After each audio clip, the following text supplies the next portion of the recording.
Bonjour et bienvenue pour tout le monde. Aujourd'hui, on va voir une application concernant le PGCD et le PPCM de deux nombres donnés.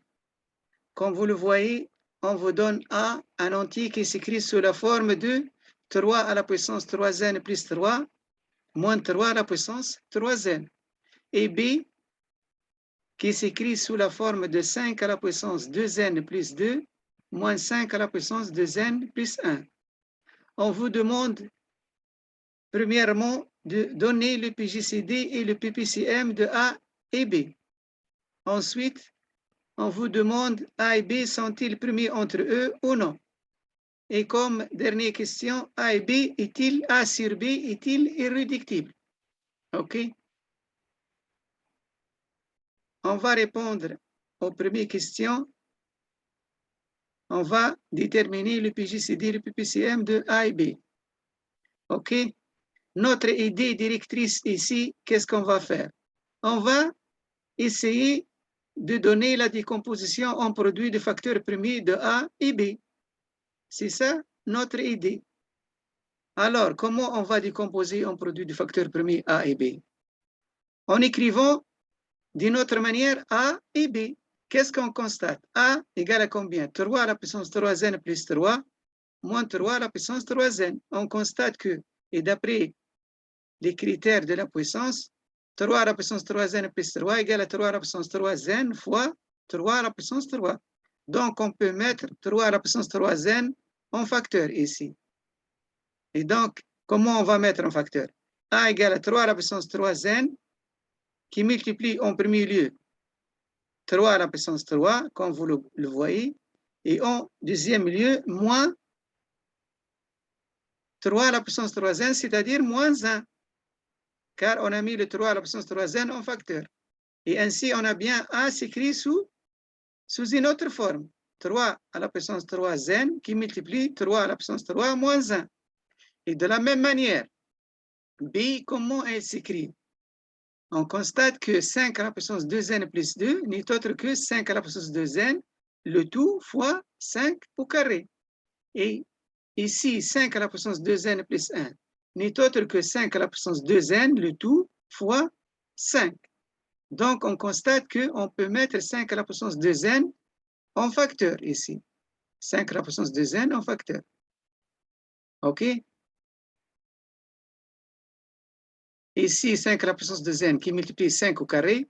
Ici, 5 à la puissance 2n multiplie 5. Donc, on passe à l'écriture maintenant. A s'écrit sous la forme de 3 à la puissance 3n qui multiplie 3 à la puissance 3 moins 1. Et B, 5 à la puissance 2n qui multiplie 5 au carré moins 5. OK? Alors, soit alors A égale à combien? 3 à la puissance 3, c'était 27. 27 moins 1, 26.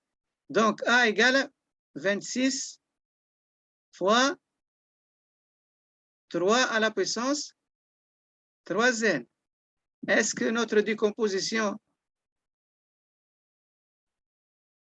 est bien une décomposition en produit de facteurs premiers?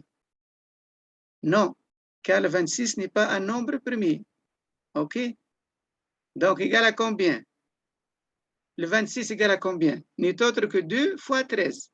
2 nombres premiers et 13 aussi nombre premier. 2 fois 13, ça c'est n'est autre que notre 26. Fois combien? Fois le 3 à la puissance 3n. Et ainsi, on a bien la décomposition en produit de facteurs premiers du nombre A. Donc, les facteurs premiers sont 2, 13 et 3. OK? Ici, c'est la multiplication. De la même manière, B égale à 5 à la puissance de n qui multiplie 5 au carré moins 5. 5 au carré égale à 25. 25 moins 5 égale à 20. Donc, B égale à combien? 20 fois combien? Fois 5 à la puissance de n.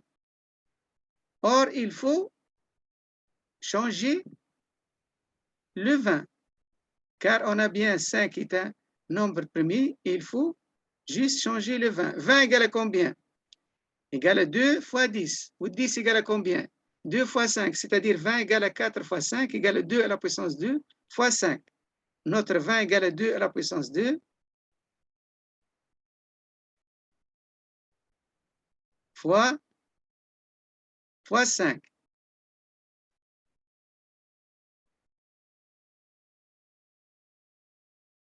Fois 5 et on a aussi 5 à la puissance 2n. Donc, fois 5 à la puissance le tout 2n plus 1. On a le 5 qui vient du 20 plus le 5 à la puissance 2n. Donc, vers la fin, on a 5 à la puissance 2n plus 1. OK? Donc, on a bien la décomposition en produit de facteurs premiers de deux nombres A et B.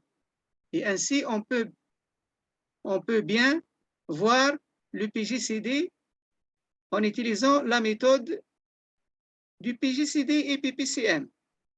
Donc, quel est le PGCD? La règle, qu'est-ce qu'elle dit? Le PGCD de deux nombres n'est autre que le produit des facteurs premiers qui sont communs, c'est-à-dire qui existent dans les deux décompositions des nombres A et B, affectés de leur petite puissance. Quelles sont les valeurs qui existent ou quels sont les facteurs premiers qui existent dans les deux décompositions, celle de A et celle de B? On a sauf le 2. On le prend avec la puissance la plus petite. Donc, notre PGCD n'est autre que le 2. On constate bien, avant de passer, le PGCD ici différent de 1. Donc, on peut répondre aux deux questions 2 et 3 dès maintenant. OK? On va le reprendre après. Hein? Le PPCM de AB. La règle du PPCM égale à combien? On invite tous les facteurs qui sont présents dans les deux décompositions, communs et non communs, mais la seule chose, les facteurs qui sont communs, on les affecte avec leur grande puissance. Donc, on a le 2 avec la plus grande puissance, c'est-à-dire 2, et on a le 5 à la puissance 2n plus 1, OK?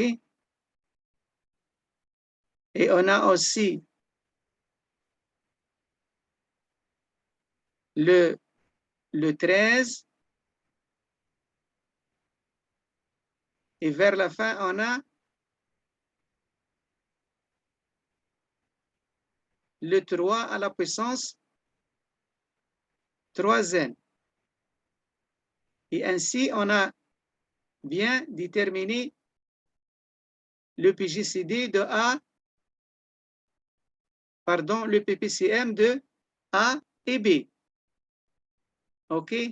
On a appliqué la règle du PPCM. C'est le produit de tous les facteurs communs et non communs. Et les facteurs communs, on les affecte avec la puissance la plus grande. On n'a que le 2 commun. On a affecté le 2 avec la puissance la plus grande, qui est 2. Donc, on a bien le PGCD égal à 2. OK? Comme le PGCD est différent de 1. Donc, A et B ne sont pas premiers entre eux. Ça, c'est évident. Car on a dit que si le PGCD est égal à 1, donc ces deux nombres sont premiers entre eux. On n'est pas dans ce cas. Le PGCD ici est égal à 2. Donc, ils ne sont pas premiers entre eux. Et de la même manière, A sur B n'est pas irréductible, car le PGCD est différent de 1. Donc, l'écriture de A et B, on peut le simplifier par 2, du haut et du bas. C'est-à-dire, on divise le numérateur sur 2 et le dénominateur sur 2, car 2 est un diviseur commun de A et B. OK? Et comme ça, on a bien terminé cet exercice. Merci pour votre attention. Et avant de quitter, si le contenu vous plaît, n'hésitez pas de vous abonner. Merci et à bientôt.